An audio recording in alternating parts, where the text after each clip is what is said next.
Namu Myoho Renge Kyo.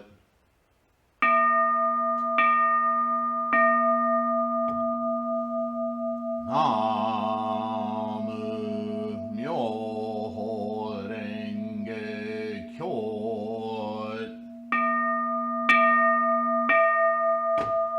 Namu Myoho Renge Kyo.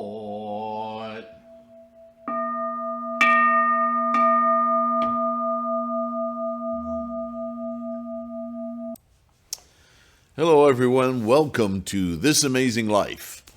I sometimes wonder if that would have been a better title for the Buddhahood podcast. Here we are. Thank you for joining us in the Buddhahood podcast. Thank you for being a part of this Sangha, or if you're just checking us out for the first time, thank you for being here. Thank you for your curiosity and your seeking mind. Anyone ever ask you, as a Buddhist practitioner, what is Buddhism? Why do you do it? How does Buddhism work? Any of those variety of questions. I think the best answer is that Buddhism is about, Buddhism is for, Buddhism is designed, Buddhism exists to celebrate this amazing life. This life is amazing.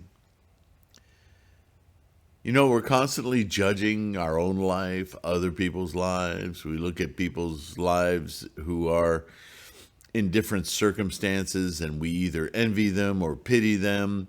And the truth of the matter is, each one of us, whether we grow up in poverty or in riches or somewhere in between,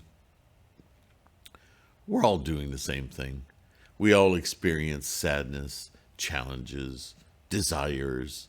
It's the human experience. And Buddhism is a super duper equalizer, right? Because it looks at the whole process of life. And the process of life is so amazing, utterly amazing, that all of these other distinctions that we play with in our world of possessions, it's so meaningless. It really is. Yeah. All right, we're in chapter 2, well into chapter 2. It's a rather long chapter. I'm starting to wonder if, the book is probably only a handful of chapters, the whole book. Let's see what the last Sagatham, chapter 9. So the whole book is 9 chapters. So chapter 2, I know it's going on and on and on, but we're about to start part 16 of chapter 2 of the Lankavatara, an early Mahayana sutra. And so we'll just get into it. If you're just starting, you would be better served starting to watch this channel or check it out. You'd be better served, for continuity's sake, to start with an earlier video. In fact, if you're looking for information on the Lotus Sutra, if you look under the playlist, you'll see there's a Lotus Lectures Sutra, goes through every single chapter of the Threefold Lotus Sutra, what that is and so forth. And then there's just basic how-tos and basics that address just everyday questions, many of which have PDFs or written pages equivalent to the same question on threefoldlotus.com, all freely available for download. There's a lot of ways to use this channel and the resources that hover around this channel, the bookstore, the mandala store, the free threefoldlotus.com website, for support, to help you practice, to help you understand Buddhism, to help you understand and answer those nagging questions that you can't get answers to from many groups and organizations, they don't want to address those things because it's easier to keep you ignorant and in the dark, and then you'll just do what you're told.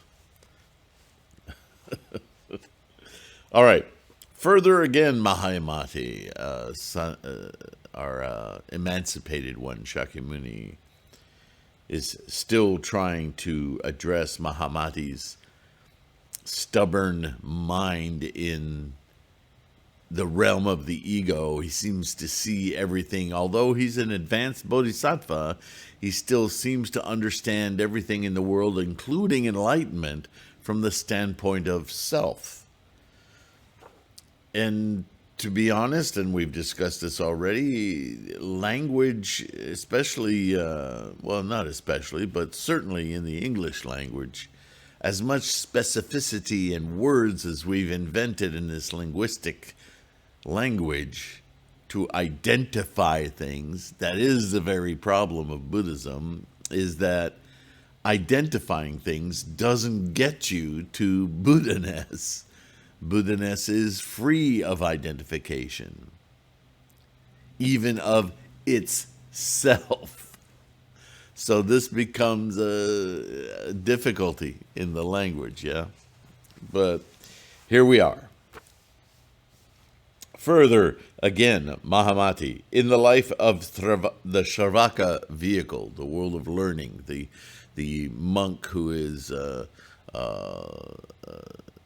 seeking through the words and teachings of Shakyamuni, is doing more to learn the words of Shakyamuni rather than the meaning.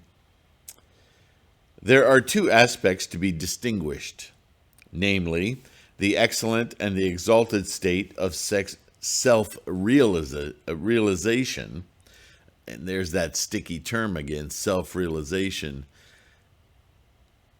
It's kind of a conundrum, isn't it?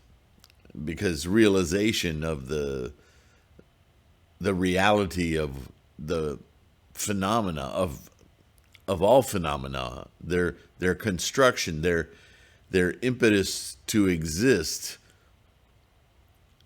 is a dissection of self, a non-self. And so you could then play with words again and say, well, that's a superior self or a Buddha self. Actually, we have a word for that. It's called a Bodhi, a bodhisattva, because Buddha is not a self or a thing. It's Buddha-ness. It transcends identity, but understanding that basis of equanimity from which all phenomena instantiate, manifest, exist, is a perception available only to our minds, and our minds are emergent properties of the apparatus itself, and that is Bodhi. That is us being, human beings, sentient minds being the apparatus of the perceiver, and perceiving through the equanimity of Buddha-ness rather than through the attachment, possession, and desire mechanism, craving mechanism of material, of samsara, physicality. And the attachment to the notion of self-nature arising from self or from discrimination.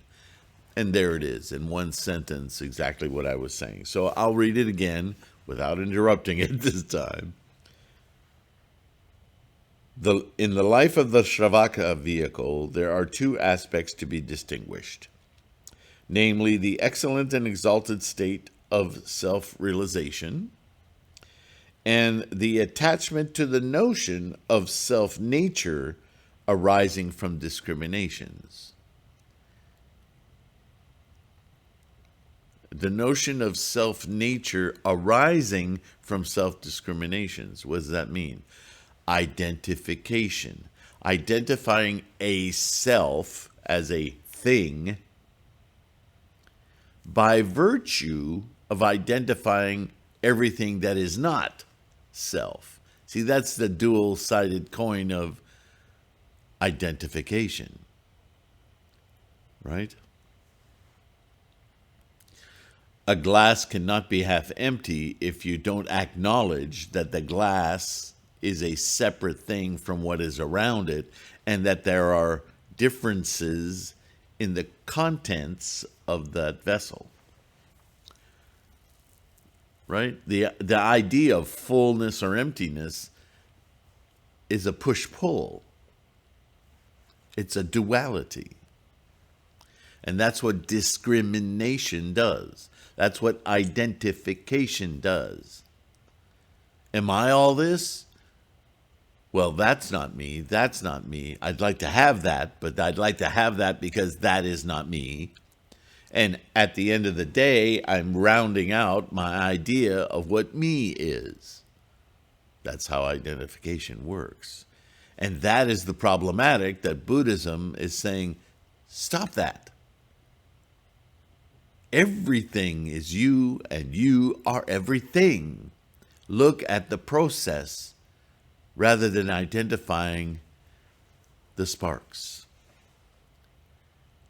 Identifying the differences.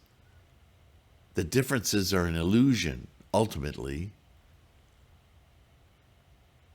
That's hard. It's hard to intellectualize. But that's what the Sravaka and the Pratyekabuddha are doing. They're intellectualizing it.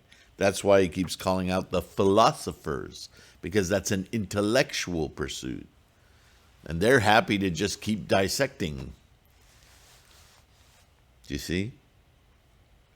Or to mislabel the effective dissection of life as the superior enlightenment. That's short-circuited, but that happens a lot in the Lankavatara because 8 consciousnesses instead of 9. They can't escape that alaya consciousness. They're in the flow of karma. But you can, with your mind, you can escape it. Not escape it as a form of annihilation. Again, language is a problem. Escape it in terms of attachment. Be in it. Bask in life. All of it. It's amazing. But it's much easier to bask in life as an observer who participates rather than somebody who's caught in the whirlpool of life and gets tossed this way and that way by every single moment emotionally, by the turmoils of life. Whereas, like my analogy about the whitewater rapids that one, my canoe, it's incredibly trepidatious, dangerous, and violent. But if you're standing on the solid shore next to the rapids, you can appreciate all that sound and fury and action without being threatened yourself. And that way you can perceive the beauty, the amazing forces at work. Right? We can do that with our mind and life itself.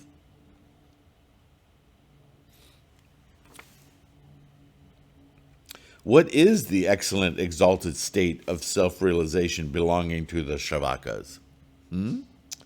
This is a state of mental concentration which is attained when one realizes states of emptiness, egolessness, suffering and impermanence, and a truth that is free from passions and is ever serene. And by passions, we don't mean the throes of lust. By passions, and again, translations in English, it's about our entanglements, our attempts to own, possess things, physical or non-physical, to possess actions, to possess people's intent. right? The power plays, the manipulations, the lower worlds. Hell, hunger, animality, tranquility, anger, all of it. Those are all definitions of our struggle to and our craving for, to have, to hold. Right? So much of our lives is built around this rhetoric. And the rhetoric comes from an expression of our mental attitudes about things, yeah? And you can't reach out to hold something without equally having fear of losing that which you hold. And that whole mess is the suffering, quote unquote, of life. That's it. So Buddhism isn't about throwing that away, locking yourself up in a rock concrete building so you don't have to deal with it. Well, you're dealing with it in a very ineffectual way by doing that. Maybe 3,000 years ago it was important to do that to get it through your head what was going on, but we don't have to do that anymore. All we have to do is stay in it and appreciate it as this whitewater rapid that is life, without getting sucked into the eddies and the rocks and all of that. Just appreciate how beautiful that manifestation that's constantly roiling and moving through time. It's impressive.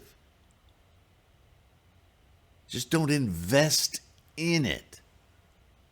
You're really diminishing it by doing that. By expressing and experiencing the full expression of life in every moment, you're not missing a thing. You're experiencing the entire universe of action and manifestation and potential in every moment of your life. What could be more fulfilling than that? But when we reach out to own something, to have it, to call it our own, at the moment our hand reaches out and grabs it, we actually deny the rest of the universe. Of course we suffer when we do that. Have what you think you want as well as everything at the same moment, and suddenly all of your craving to own, fear of loss and everything, there's just no basis for it. And that's why I say, as Buddhists, our sole goal in every moment of life is to experience it completely, fully, without restriction, without the gathering of identity, ownership, mine, yours, and just have it all. How relaxing is that?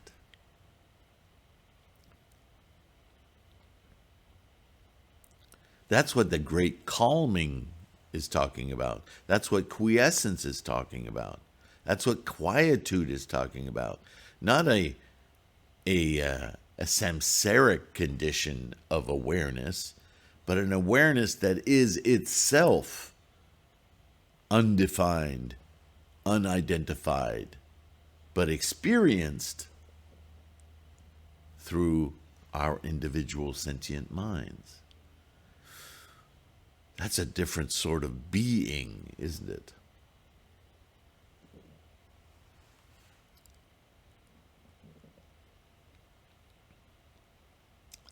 When one annihilates, right away language, when one annihilates notions belonging to the externality of things, such as the skandhas, dhatus, ayatanas, individuality, and generality, and when one has insight into reality as it is. So, unfortunately, you use the language of annihilation, and that's incorrect. if you're going to use the word annihilation, then specify what it is you're annihilating. He's identifying, the skandhas, the consciousnesses, the things that, again, because of the alaya, are all producers of the illusions, but the things are not what we annihilate. The phenomena of the universe are not what we annihilate. What we annihilate is our false attachment, our mechanisms of identification. So this is why I don't like using that word, because it's very misleading. It can lead you to think that to be fully realized with a Buddha mind, a Buddha awareness experience, is to eschew everything that our life, our personal life, our sentient mind exists within. But see, that's a separation and a discrimination as well. And that's the height of ego.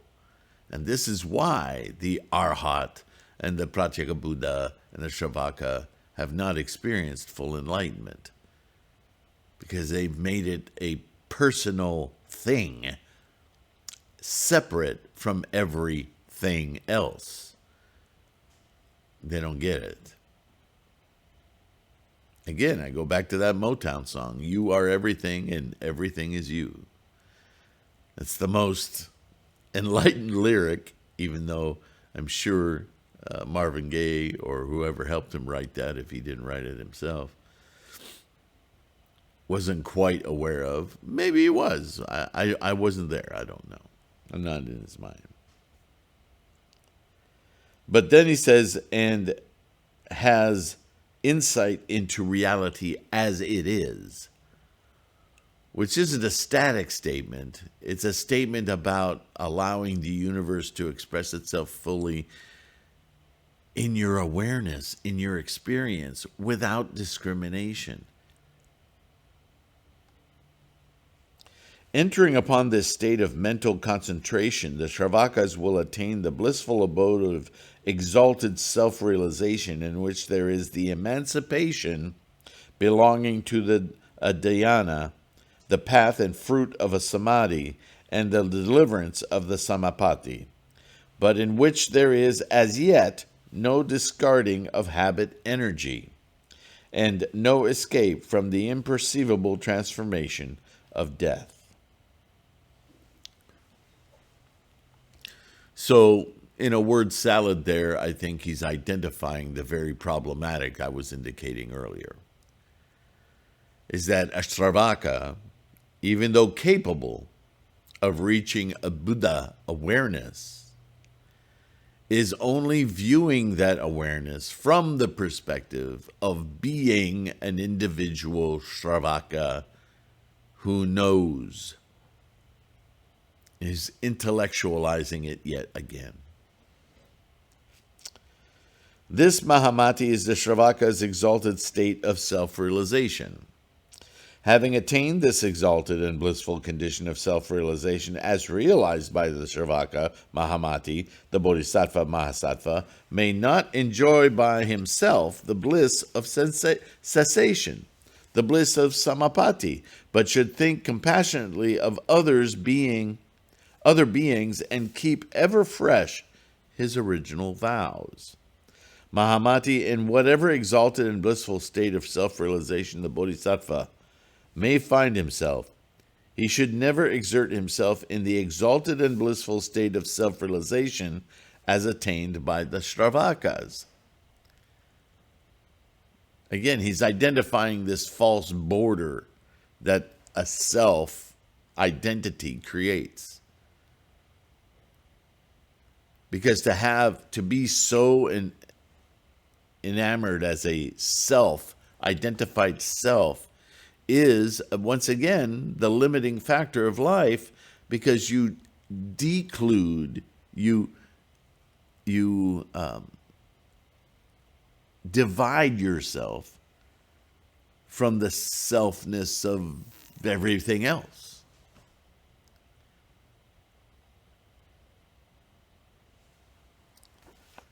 Mahamati, what is meant by the attachment to the notion of self-nature arising from discrimination? The other part of his earlier statement.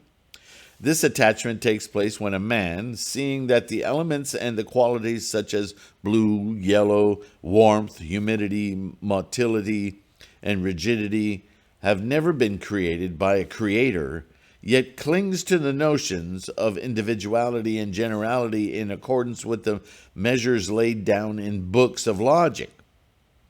Mahamati, the Bodhisattva, knowing what this is, must abandon it. Conforming himself to the egolessness of things and holding back the wrong views regarding the egolessness of a person, the Bodhisattva should keep himself on the continuously ascending journey along the stages.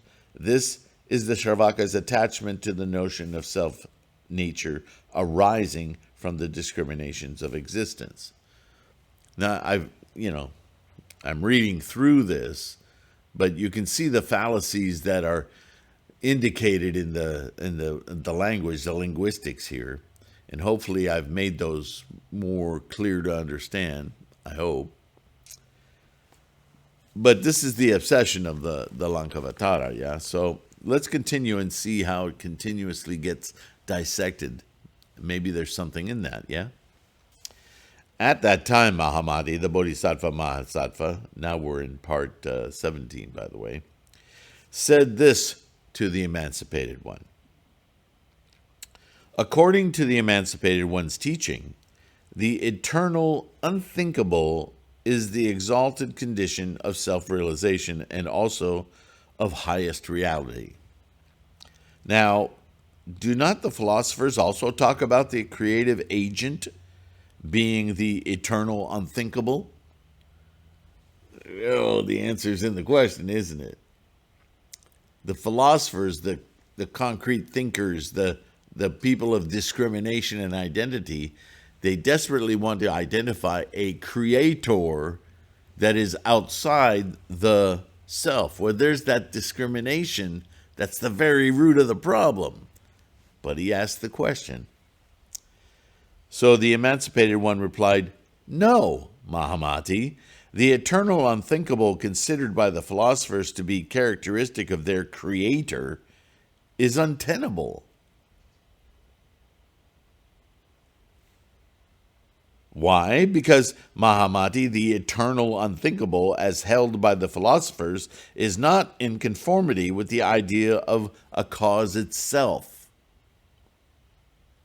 When, Mahamati, this eternal unthinkable is not in conformity with the idea of a cause itself, how can this be proved tenable? Right? You're distinguishing yourself from an other. And what creates a self creates the other. So how is it separate from you? How does it have a separate existence while existing within you and your universe? How can it be outside of existence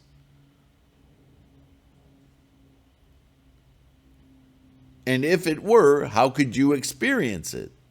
It doesn't work. It's a mystical, magical mind that is born of the very problem, identification. Identification is a process of separating.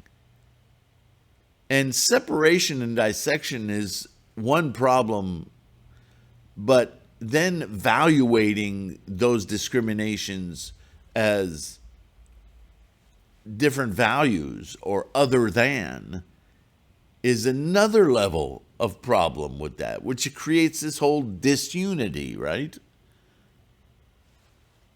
It's the nature of the suffering itself. No, that's not what we're not trying to identify yet one other discrimination that's just unthinkable. It's just making the problem worse. All right. Again, Mahamati, if what is claimed to be the external or the eternal unthinkable is in conformity with the idea of a cause, which is eternal in itself. It can be eternal, but since the idea of a creator is based upon that of a further cause, it cannot be the eternal unthinkable. It destroys its own logic. But Mahamati, my highest reality, is the eternal unthinkable, since it conforms to the idea of a cause and is beyond existence and non-existence. Because it is the exalted state of self-realization, it has its own character. Because it is the cause of the highest reality, it has its causation. Because it has nothing to do with existence and non-existence, it is no doer. That's probably the most important part of the whole thing right there. There's no need for a other creator or a doer, because the other mindset, that realization, isn't of yet another discriminated creation. It is of quiescent energy, a non-doer, an environment in which all suchnesses derive from. It is noumena. It is non-instantiated. It can only be experienced through the instantiations as a place in which it happens. But it isn't itself doing anything. We're the doers. And the doing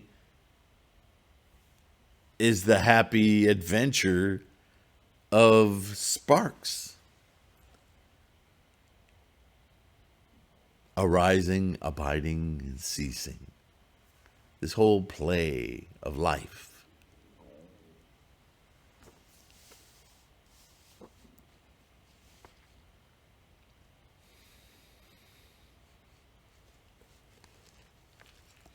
Because it is to be classed under the same head as space, nirvana, and cessation, it is eternal.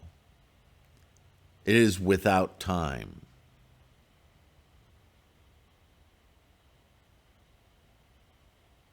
Time and space happen within it, but are not of it. I know, it's a melon bender. Therefore, Mahamati, it is not the same as the eternal unthinkable of the philosophers. The eternal unthinkable of the Tathagatas is thatness realized by noble wisdom within themselves. Prajna. For this reason, Mahamati, let the Bodhisattva Mahasattva discipline himself in order to attain by means of prajna the truth of self-realization, which is the eternal unthinkable. In other words, this eternal unthinkable is a state of mind. It isn't some other place that is eternal. It is a mental conception that is equanimous of all things, phenomena. That's key, understanding that.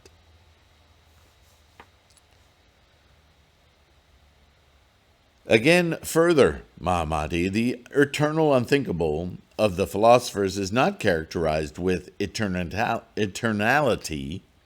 because it has a cause which is not eternal. It's contemporaneous.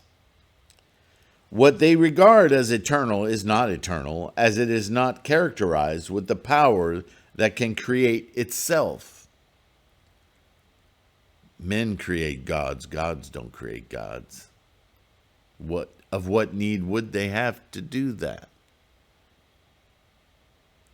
If again, Mahamati, the philosophers prove the eternality of their eternal unthinkable in contradistinction to the becoming and therefore the non-eternality of things created, Mahamati, by the same reasoning, I can prove that their eternality has no reason to be known as such just because things created are non-eternal, owing to their becoming.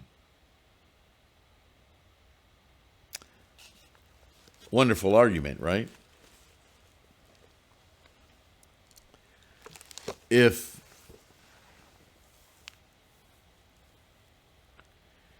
all of creation is arising, abiding, and ceasing, then everything created, all phenomena, is without eternality. It's non-eternal. Much easier to say. Come on, nose. It's that time of year, dryness and ugh. Anyway, you sinus sufferers will know what I'm talking about.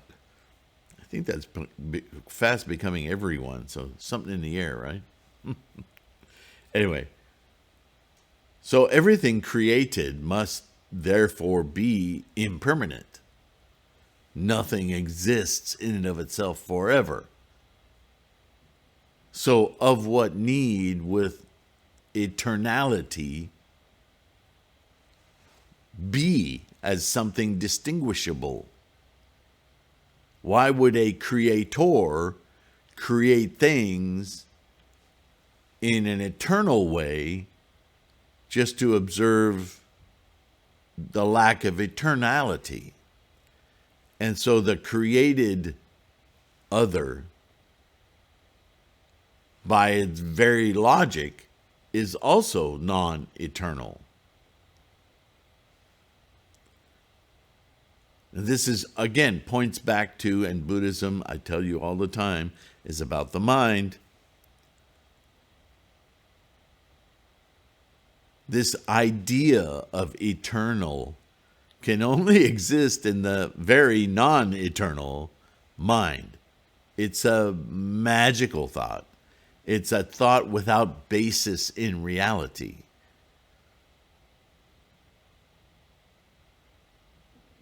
And it's a way, once again, of distinguishing a self from everything else, which is the primary illusion that creates all of our stress and anxiety.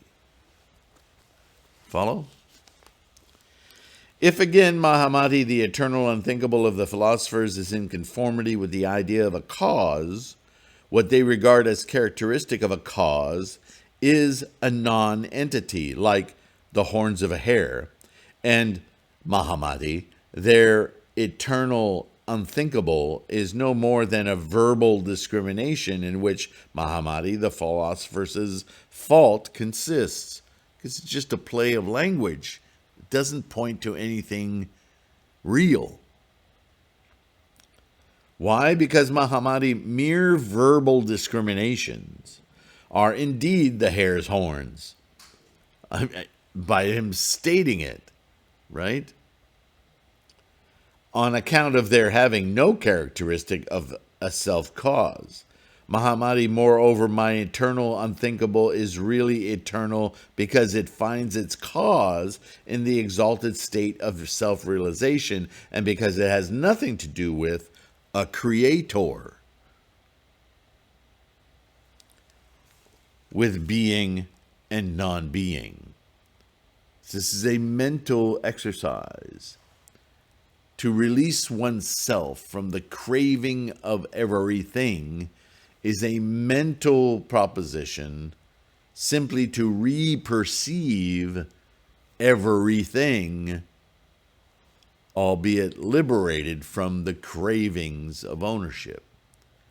This is a mental exercise, Buddha-ness. It doesn't belong outside of the self, as it were. But it is a perception that separates in the mind, not just in words. Its eternality is not derived from the reasoning which is based upon the external notion of being and non-being, or of eternity and non-eternity. if the eternal unthinkable is eternal in consideration of the non-existence and eternality of external things, we can say of this kind of the eternal unthinkable that the philosophers do not know what is meant by characteristically self-caused. As they are outside the state of self-realization attainable by noble wisdom, Mahamadi, their discourse is not to the point.